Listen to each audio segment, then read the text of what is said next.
It is still the conversation on Lagos Television, and we thank you for staying tuned. Today, we'll be discussing a critical aspect of public safety.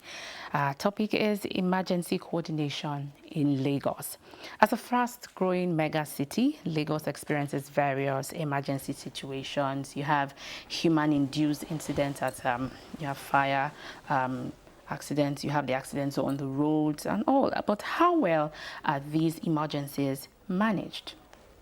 What role does technology and community participation play in ensuring a swift and effective response? To give us answer to these questions and more, we have with us here in the studio Femi Kennedy Giwa, the General Manager of the Lagos State Command and Control Center, and he will shed light on the strategies and innovations being deployed to safeguard lives and property in Lagos. You're welcome to the conversation. Yeah, thank you so much. It's a honor for you to bring me on this platform. We're glad to have you, sir. All right, so let's begin. Can you give us an overview of the Lagos State Command and Control Center and its primary responsibilities? Yeah, thank you so much, Madam Moderator. Joy. Joy, to be very flexible. Okay. The Lagos State Command and Control Center was established in 2010, and it was established by the Lagos State Command and Control Center laws of Lagos State 2015. And the center has the responsibility, in fact, it is the epicenter or the operational hub for the coordination of emergency response in Lagos State. It is that center that actually provides resources, personnel, and information to support incident management activities across the state. The center is also responsible for ensuring and enhancing public safety through the deployment of what we call some resources like our CCTV mobile vehicles, and then using requisite technology such that we are able to terminate feeds from incident site to the command and control center, which will help us to make informed decisions in terms of resource deployment, tracking of resources, demobilization of resources, and of course, to be able to support effectively incident management activity, and of course, to boost what we call situational awareness, such that there is an interface between those who are on site that we refer to as the unseen incident command, and those who are at the level of what we call the command and control center, particularly the emergency operations center component of the command and control center, so that seamlessly we're able to support incident management activity by first responders across the state. All it is, you're just using your terms, but again, I'd like you to break it down so that the layman can understand. Okay. Then I also want you to speak about how technology has helped to make your job easy. Okay. Thank you so much. Let me just break it down. Now, you see, there's what is called emergency coordination. And it is just a structured process where you get things like resources. We are talking about personnel, equipment. If people are responding to emergencies across the state, let's say, for example, we are in Ojo local government, we have an incident, then they call what we call the emergency toll-free line, which is the 7670112. Which of course automatically is relayed to the command and control center. When we get there, what we now do is that we have what we call multiple agencies. We have fire and rescue service, we have the Lagos State Ambulance Service, we have the Lagos State Traffic Management Authority, we have the RRS, we have even the domestic violence team and the social welfare team for both emergencies and non-emergency. Now, these people, yes, including the Lagos State Emergency Management Agency. So all these agencies work together. There's what we call collaboration, information is shared, and then they are able to make what we call concise decision on the basis of interfacing with those who have called to be able to understand where that incident occurred, the location, to understand the type of incident, to understand the number of casualty, to understand the number of mortality, those who have died, to understand the scale of that incident, to also understand things like, let's say, what are the secondary incidents? Okay, this incident resulted to this. We're able to put together all this information from that central hub, which is the command and control center. And from there, we make decision in terms of, okay, let's say, for example, we have 20 number of people injured. Then we know that an ambulance specifically can only take about 2-3. Then with that, we are able to now, we know where those resources are. So we are able to now, because you also have the Lagos State Ambulance Service, so they are able to call on, they have various ambulance points, they are able to deploy these resources. So they dispatch these resources, so they get to the incidents to support. Likewise, LASEMA. LASEMA also has what we call the LASEMA response units. So depending on the one that is very near, because the essence of any emergency management or emergency response is what we call the response time. That response time is that time within which resources are deployed and they are able to get to the scene of that incident to carry out life-saving activities. So what we do there is that we are able to put all this information together, ensure that we make use of our resources effectively and efficiently, and we support our first responders regardless of where we have that incident in the state. So that's what we do. And also we monitor public safety, because it is very, very important to stress, to use this medium to tell you that we also have cameras, CCTV cameras. And then these cameras interface with the command and control center, because we have what is called, there's a technology. And that comes to the area where you talked about technology. How does technology, what is the role of technology in enhancing emergency management or emergency response? We have what we call the video or matrix technology. They're just like, large TV screens, various cells, up to maybe 50, 42, 45, you understand? And now what they do is that they are able to seamlessly connect with different places where you have this incident, and they stream live. So what it means is that we can see on real-time basis what is happening at that incident scene, and we can begin to make what we call informed decision. Now, do we need 10 number of ambulances? Do we need more firefighters in case when we have fire incidents? Or do we need more law enforcement officials? Do we need traffic managers? Then we have to deploy LASMA. So this technology called the video matrix technology, and of course the CCTV vehicles, which of course are fitted with requisite CCTV that are able to stream live. They are able to get this information, and these feeds are actually terminated at the command and control center. So these technology and some other technology are able to enhance what we do.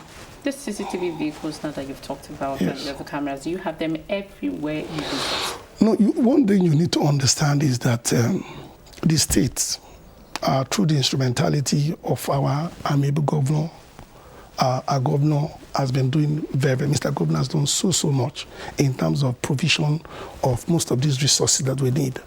And you see, there's nowhere in the world that anybody's going to tell you that resources are usually very limited. But I can tell you that we have up to 6 CCTV vans. And of course, looking at the geolocations, we talk about these senatorial districts, we are able to cover these places effectively. Okay. So, of course, we'll be looking forward to getting more of these resources. Lagos, of course, is a very peculiar environment. The kind of interaction between the man-man element and the man-environment element. And we know, of course, that this is a city that provides incentives that are lacking. If Lagos is seen as an El Dorado, a land of gold, land of riches, everybody coming in, you can imagine the kind of migration that we experience between Lagos and Ogun State, Lagos and Oyo State, Lagos and even with Cotonou. So you see people keep trooping in, and then our own responsibility and the responsibility of the state is to ensure that we provide all the infrastructures, resources that are on red alert to be able to meet up with any kind of incident that occur at any point in time. And we must give kudos to Mr. Babajide Olusola Sanwo-Olu for what he's doing. So from what you've said, you've been able to at least give us a little detail on how emergency call is handled from report to response. But again, I wanted to talk about the toll-free lines now. Yes. 777 or 112. Yes. How do you handle hoarse calls? What are the measures that are put in place to ensure that when these calls come through, that there is quick response? Well, you see, basically, if you talk about the 767-112 emergency toll-free line, they are all enabled by the telecoms. Okay. Regardless of whatever regardless of it's a toll-free line. It's part of the CSR, the corporate social responsibility that most of these telecoms provide. You know, there's a technology that's got the fiber optics. I don't want to go into all these, technological jargons, but once you call using any of the telecoms, these messages relayed automatically to what we call our call center, where we have our call agents. And this call agent, through what we call FAQs, frequently asked questions. For every kind of incident, there's what we call an FAQ. Then we are able to ask the callers, the call agent asks the callers, and they're able to look at what kind of emergency are we talking about, what is the location, what kind of incident. Because, for example, if you say fire, is it a domestic fire? Is it fire from a tanker explosion? Is it an industrial fire? So they begin to ask this question, and then they begin to ask specifics, like what is the location, what are the landmarks? They'll ask you, okay, when this happened, what are the visible number of people that are injured, So by the time this information are put together through that emergency toll-free line, it becomes very, very important. This information, they are now cascaded, taken to where we call the emergency operations center. They are the emergency operations center and the call center are both situated at the command and control center. So the emergency toll-free line provides the opportunity for the public to seamlessly report incidents, because communication is very important. It's an important component of emergency response. If an emergency response starts from when the callers are able to seamlessly relay those calls to the center, where the call agent, they look at that call. And of course, if it is a hooks call or if it is a prank call, from the series of questions they put together and then, asking things like that, they are able to see this. But sometimes they also have the challenge, because we treat every amount, whether it's a prank call, whether it's a nuisance call, except if it's a nuisance call that somebody just puts in, hello, I love you, I just want to say, So, but sometimes some prank calls, we have prank call, we have nuisance call. Prank calls are first call. Nuisance calls are just calls that they make, they create, make a mess, of that opportunity they are. But the disadvantage is that, we have a lot of people who are on the queue, because there is the maximum number of calls that can be relayed through each of these telecoms. At every minute, at every interval. So what you do is you have denied those who have legitimate reason for using that line to be able to report what we call genuine call. So, but at the same time, the Lagos State Command and Control Center laws of Lagos State 2015, there's a particular provisions that puts in place punitive measures for those who actually make prank calls, and we are trying as much as possible to enforce the provisions of this law. Has it been successful? Well, it's been successful, but we'll continue to do more, and that's where the issue of public advocacy, should be on a continuum. We'll continue to talk to the public. It must be we, talking to the public, building their capacity, building their resilience, and making them to understand, because it's a two-way thing. It takes two to tango. The public must understand the import of the toll-free line so that they are able to report genuine calls. They are also able to abide by specific instructions when they call, and also to ensure that from time to time they also become agent of change, to be able to also disseminate this information to all and sundry, so that they become very seamless for us to be able to manage emergency situation in the state. So on the part of your emergency responders, now, like the call agents now, are they trained to, respond, especially when English language is a barrier? Not everyone can speak English, and then in case of emergencies, let's say someone calls and cannot speak English, probably the person is speaking Igbo, for instance. Are your agents trained, to respond to that? Our agents are well trained. In fact, we have what we call the quality assurance. Let's say, for example, somebody called at a particular point in time. Let's say, put up a call, and then 247? Yes, 24/7. Somebody puts up a call. Now we do what we call, or somebody calls to report that, okay, I did put up a call maybe at about 13:00 hours, and that the response I get, So we do what we call, there are transcripts, they go straight, and then they're able to bring out that conversation to look at what happened, the conversation between the caller and the call agent. And then automatically, if that call agent is found wanting, that call agent will go through different stages of quality assurance. And then if it requires that that particular agent is punished, or likely punitive measures are put in place, if that agent requires training, he would have to go through that training. So there are different things we do, and at the end of the day, and then randomly they do what we call random check. Random check, you just pick up people and then you look at what, and then part of quality of assurance is also, let's say you did put up a call maybe about 3 weeks ago. You're surprised that a call gets to you and they want to know what's it called. They will call it customer satisfaction. So they want to know what level of satisfaction did you get when you did put up this call at a particular point in time. So there are different measures that are put in place to ensure that, one, that call agents are on their feet, there is quality assurance, there is training, and then for the public too, we'll continue to do what we call public advocacy. If there is need to bring those people, let's say, for example, just a particular number at over maybe a week, called maybe about 3-4 times or about 5 times, and those calls are prank calls. So that call is placed on red, and then the necessary machinery is put in place to ensure that that caller, is brought to book. So my question is, do you have agents trained to respond in other languages? Of course, definitely. We do have agents. One thing we need to understand is that we need to understand the nature of Lagos. We need to understand what our demography is like. We have different people. There are some people who can only speak what we call the pidgin English. There are some people who can speak Yoruba, some Igbo. But if you talk about the major dialects, of course, we have people who are trained to be able to do this interpretation, and then seamlessly we're able to help them. So now let's talk about response time. So because people need to know, because some people just expect that when I call and tell you, oh, something is happening, I expect to see you, immediately. So let's talk about response time. What is the accurate time so from when the call is made to when the situation is passed across to the necessary emergency agency that should handle that? What is the time frame that it takes?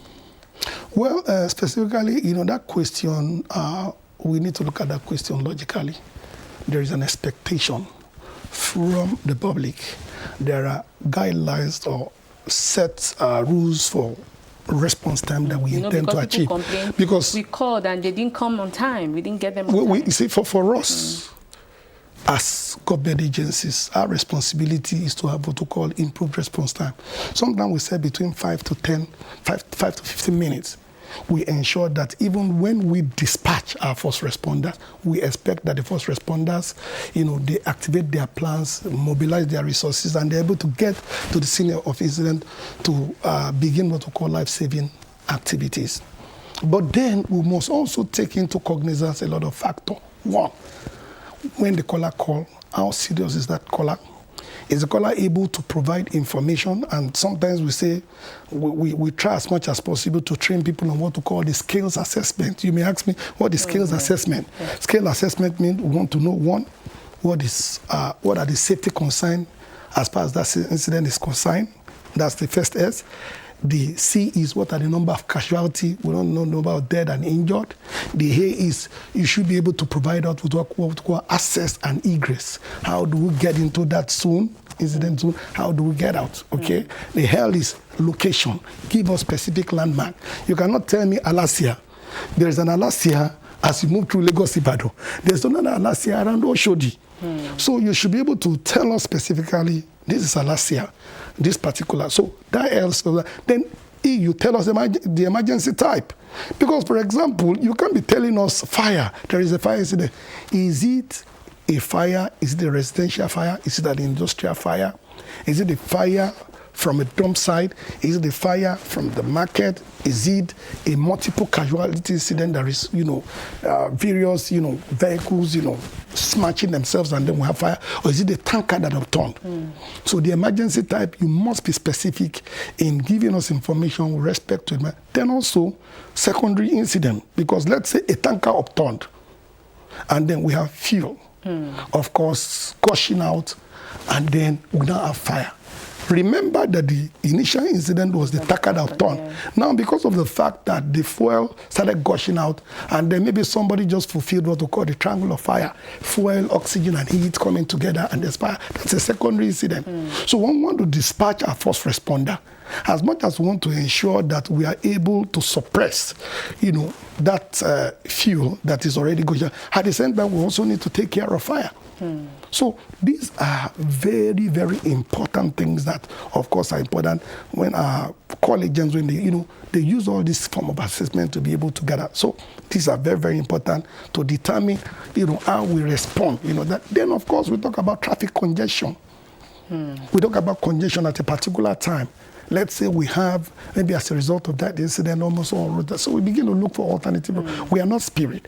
Then also, when these first responders move through what we call specific rights of way, then do we have people who would understand that these sirens are not just, we are not just blowing siren to oppress. Some people have this apathy. They feel that, this is our government of here, they don't start again, that kind of a thing. So there must be an understanding, because it takes two to tango. Understand that, these first responders, these emergency responding agencies are there to provide help. And then we also talk about the challenge of people overcrowding sites, not even giving the first responders, the ability to be able to gain access to what we call the hot zone or the incident scene. It becomes a problem. So crowd control becomes a problem. So all these are a number of factors that actually affect or determine the response time to incident. All right, so these things you have just listed are now the scale assessment and all that. How well do how well does your office now take it upon to enlighten Lagosians about these things? I mean, do you have an initiative where you go into the local communities and and educate people about these things, or even go to schools and educate students about it? Thank you so much. You see, as part of our strategic work plan for year 2015, we have put in place modalities for town hall meetings. We have put in place modalities for enlightenment campaigns on the basis of, the 5 divisions in the state. We have also put in place what we call sensitization programs. And of course, one of such is, of course, coming to the studio now. Of course, we are able to provide information on what is expected of people in our communities, what is expected of government agencies, how do we work together? Because the basic responsibility of any government, and particularly the administration of Mr. Governor, places much emphasis. If you look at this Team Plus agenda, safety and security is almost a driver for Lagos to become a 21st century economy, and for us to also achieve all the appendages of that Team Plus agenda. So for us to be able to ensure that we provide safety, we provide security, it's very, very important that, we ourselves will continue to educate our people, we continue to work together. Mr. Governor has spent huge amount of money on almost all first responders agencies. Go and look at fire. It is second to none. What Mr. Governor has done for almost all the emergency responders, it's unprecedented in the history of the state. And of course, as I speak to you, there are upgrades of the Command and Control Center, and Mr. Governor is really particular about the Command and Control being the epicenter or the center for the coordination of first responders. We're doing all that we can to ensure that our infrastructure, they are state of the art and up to date. Modern technology that is able to meet the present reality of the safety and the security situation in the state. So still talking about safety and security now, I want to understand how your office, collaborates with security operatives, especially in terms of you have issues of pickpockets, those kind of issues. So what are your roles to support this? Okay, you see, our role is a holistic role, and I'm going to tell you this. I told you that emergency coordination actually refers to the management of resources, personnel, and information to support incident management activities around the state. It actually involves coming together of multiple agencies, fire, RRS, and all other agencies. All agencies are together. And For the avoidance of that, we have the RRS, the Rapid Response Squad, domicile in the Command and Control Center, and there's a particular unit that we call Control 4. Okay. From Control 4, you have direct link with almost all you have direct link with the state command, and of course with almost all the divisional police offices. Their numbers are there. So what we do is, let's say for example, we have an incident that is crime related. What the RRS will do through their Control 4 is to be able to deploy the closest divisional police officers personnel to the scene of that incident, because security is very, very important. If you want to respond to fire, first and foremost, you must be able to do what we do is that you ensure that you are able to assume command. And how do you assume command? You want to cordon off to ensure that you do not have those who have nothing to do with that incident, do not find their way into the incident scene. And then if you're going to cordon off and then enforce that cordon, you need security agencies. You need RRS, you need the Nigerian Security and Civil Defense Corps, you need other agencies, even including the military, depending on the scale of that incident. So we have the RRS, and we also have what we call mutual understanding with other federal government agencies. So that during emergencies like this, we are able to deploy them to the scene of incident. How do you also handle emergencies on the waterways or the riverine areas? Yes, thank you so much. You see, the Lagos State Waterways Authority, we have understanding with the Lagos State Waterways Authority for any kind of, and that's why I tell you that it is just like the central hub. We have every information regarding the waterways, there are different locations, and we are able to activate their personnel if we have incidents, even for the National Inland Waterway, other than the Lagos State Waterways Authority. So it's seamless from that central hub to be able to communicate, to be able to deploy. Ours is to deploy. So, and we can deploy them from any part, and they're able to involve in life-saving activities even around our waterways. So now let's talk about, you have talked a lot about what you're doing, what you have done. Like you said, it takes two to tango. Yeah. So let's talk about the role of citizens now, the role of Lagosians. What do you expect from them? How can they help to make your job seamless? Well, the role of Lagosian, like we say, it takes two to tango. The role of Lagosian is to continue to partner and to continue to see government as a partner in progress. They'll be able to see that, government will continue to do its own bit and to work together with us, not at variance, but to work together as one. For example, in the use of the emergency toll-free line, that line must be used responsibly and genuinely. Don't call that number if you do not have any emergency. Because when you do that, you have denied thousands of people who want to also report, who are on the queue for them to report that incident. Secondly, is to also ensure that when they put up calls, they must be responsible enough to understand that there are protocols. They must be responsible enough to be calm, to be able to give detailed information. Our call agents will continue to engage you. They are not spirits. You are the bystander at the scene of that incident. You have to provide all information. So by the time they start asking you this question, that question, don't be worked up, don't be hungry. Yours is to ensure that you provide detailed information that will assist in the deployment of resources and personnel to be able to handle that incident. Thirdly, is from time to time, be your brother's keeper. Publicize the emergency toll-free line. Then, fourthly, for our first responders, as our first responders are deployed to the scene of an incident, ensure that you provide that right of way for them. When they are using that siren, understand that there is something at stake.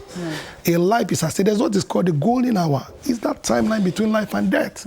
And you must ensure that we are able to preserve that golden hour by ensuring that you provide the right of way. Then, lastly, don't congest incident scene. Provide that leverage for our people to be able to, because you see, we are talking about response time. If we say we want to achieve a response time of 10 minutes, and then people have crowded that incident and we're wasting about 5 minutes, how are we able to achieve that?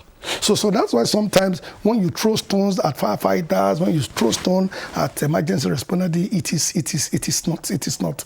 We don't expect that. So it is for you to also appreciate these first responders, appreciate the giant stride made by the administration of Mr. Governor. So it is for us to work together, and as we work together, we'll make Lagos, a better place. As we work together, we will make Lagos a better place. We thank you very much, Femi Kennedy Giwa, General Manager, Lagos State Command and Control Centers. He has, spoken extensively on emergency coordination in Lagos. It was such an insightful time. Thank you so much for joining us on the conversation. Thank you so much. The conversation continues after this. Stay with us.